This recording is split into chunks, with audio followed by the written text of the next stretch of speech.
नमस्ते भाई बहनों, मैं आपके सामने जेल प्रहरी की पहली क्लास लेके आया हूँ, जिसका सब्जेक्ट है हिंदी। यदि आप मेरे यूट्यूब चैनल पर नए हो तो मेरे चैनल को सब्सक्राइब और लाइक ज़रूर करिए। और ले चलते हैं आपको हिंदी की पहली क्लास में, जहाँ हम पढ़ाएंगे आपको काव्य की परिभाषा और उसके भेद।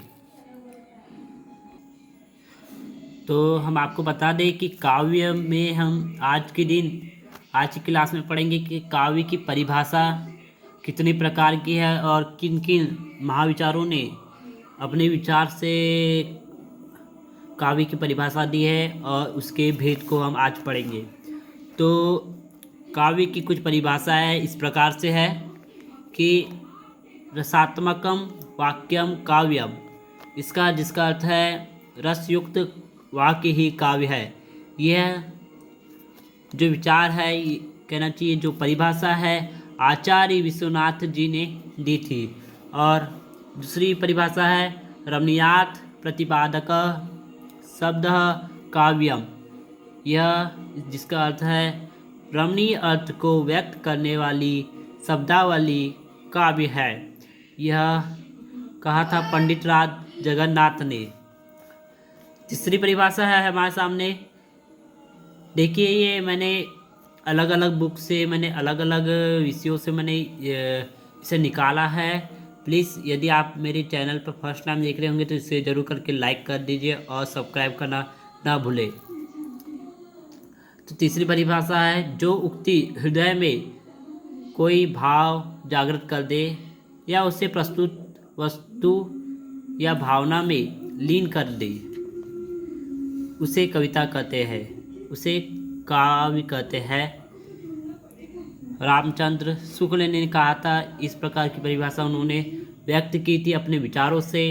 चौथी लाइन है काव्य को आत्मा की कल्पनात्मक अनुभूति कहा है। ये किसने कहा है? जयशंकर प्रसाद ने। हम धीरे धीरे याद करते जाएंगे और हम हर दिन एक वीडियो डालते रहेंगे जिसमें हम आपको Hindi, maths, English, reasoning, maths और जीके, साइंस आपको बताते जाएंगे, जो आपको जेल प्रहरी में आपकी सहायता करेंगे। और हम आपके लिए पिछले साल की, कहना चाहिए पिछली बार जो पेपर हुआ था जेल प्रहरी का, उसके भी में ओल्ड पेपर लाएंगे। हमारे चैनल को आप जरूर करके सब्सक्राइब कीजिए। और ये कुछ इस प्रकार की भी परिभाषा है कि छंद में बंधी रचना को काव्य कहा जाता है। अब हम काव्य के भेद देखेंगे।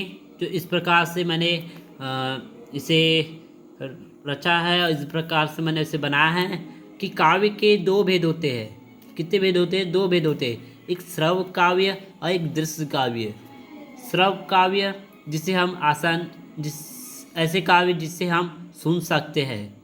कैसे वो कर सकते हैं? हम सुन सकते हैं। और दृश्य काव्य जैसे हम देख भी सकते हैं और सुन भी सकते हैं।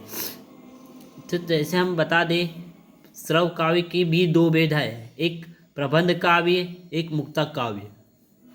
प्रबंध काव्य और एक मुक्तक काव्य। उसी प्रकार दृश्य काव्य की भी दो भेद है, नाटक, एकांकी और इस प्रकार आदि।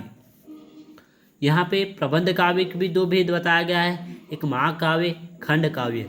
महाकाव्य जिसमें किसी जीवन के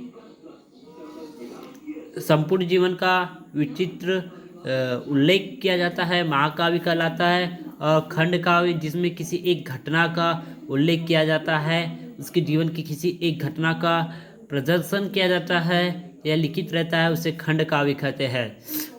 तो आज की क्लास में इतना ही। हम आपके सामने और वीडियो लाएंगे जिसमें आपको जेल प्रहरी की सहायता दे, ऐसे पेपर हम आपके सामने लाएंगे। तो कृपया करके मेरे चैनल को, वीडियो को लाइक करें और मेरे चैनल को सब्सक्राइब करना भूलें ना। जय हिंद, जय भारत।